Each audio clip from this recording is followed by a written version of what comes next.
com esteu? Espero que estigueu superbé, que hàgiu descansat moltíssim esta Setmana Santa i que tingueu les piles supercargades per a començar el tercer trimestre. Val. Vaig a explicar l'activitat número 9, que n'hi ha alumnes que han tingut algun problemeta, i diu així, ja te ho diu l'enunciat, pensa i contesta, no el diu calcula, el diu pensa. I que fixa't en els exemples perquè us poden ajudar, un exemple sempre ajuda. Val. El primer punt diu, si calcules dos percentatges diferents d'un mateix número, quin resultat és major dels dos? Dos percentatges diferents, 30% i 70% és diferent, veritat? El 30% i el 70% no és el mateix. I el mateix número és 400. En aquest cas és l'exemple. Què podeu fer? Podeu calcular, si voleu, el 30% de 400 i el 70% de 400. I comparar els resultats a veure quin és major.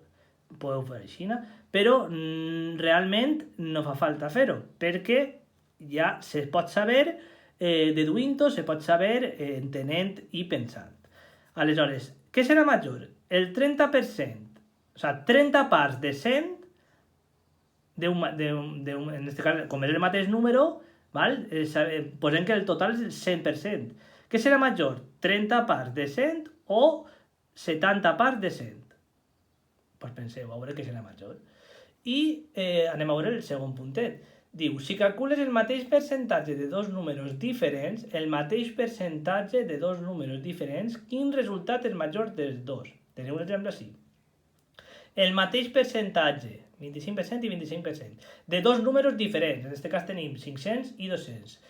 El 500 és major que el 200, val? Aleshores, què serà major? 25 parts de 500 o 25 parts de 200? Penseu-ho, podeu calcular-ho i comparar els resultats, però es pot fer sense calcular, es pot fer pensant. D'acord?